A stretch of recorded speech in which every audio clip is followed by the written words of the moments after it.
কি বুঝলেন ভাই? অনলি যেটাই চাই।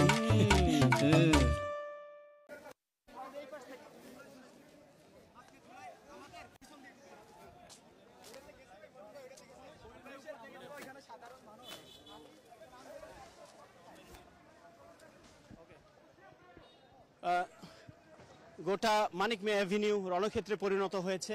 আমরা দেখতে পাচ্ছি এখানে সম্ভবত টায়ার জ্বালিয়ে এখানে বেশ বড়সড় আগুনের সৃষ্টি করা হয়েছে। পুরো আকাশ ধোঁয়ায় আচ্ছন্ন হয়ে যাচ্ছে, কালো ধোঁয়ায়। এখানে কিছুক্ষণ আগে যে সাউন্ড গ্রেনেড এবং টিয়ার শেল নিক্ষেপ করা হয়েছে সেটির যে ঝাঁঝালো রাসায়নিক ক্রিয়া, সেটির ফলে কিন্তু অনেকেই এখানে এক ধরনের অসুস্থতার মধ্যে পড়ছিলেন।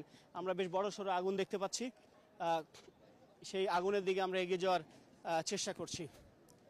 এখানে সংসদ ভবনের ভেতরের পরিস্থিতি নিশ্চয়ই, সংসদ এরিয়ার ভেতরের পরিস্থিতি নিশ্চয়ই আমাদের সহকর্মী আশিকিন প্রিন্স তিনি জানাচ্ছেন। বাইরের যে অবস্থা, পুরো এলাকাটা রণক্ষেত্র, বিচ্ছিন্ন বিক্ষিপ্তভাবে ছড়িয়ে আছেন জুলাই যোদ্ধারা।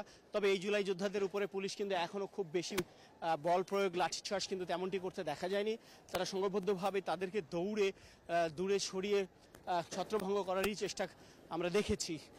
কিন্তু এই পরিস্থিতি আসলে ঠিক কখন নিয়ন্ত্রণ হবে, অগ্নিকাণ্ডের এখানে যে অবস্থা তাতে বোঝা যাচ্ছে না এই অগ্নিকাণ্ডটা শুধু রাস্তায় সীমাবদ্ধ থাকবে নাকি ছড়িয়ে পড়বে। আমরা দেখছি সব কিছু মিলে এখানকার পরিস্থিতি বেগতিক। এই অবস্থায় রাষ্ট্রীয় অনুষ্ঠানটি সম্পন্ন করা হবে কিনা সেটি আমরা বলতে পারছি না। তবে আর্ম পুলিশ ব্যাটালিয়নের সদস্যদেরকে আমরা দেখছি তারা এই মুহূর্তে রাস্তায় পুলিশের সঙ্গে অ্যাকশনে যোগ দেবেন বলে আমরা অনুমান করতে পারছি।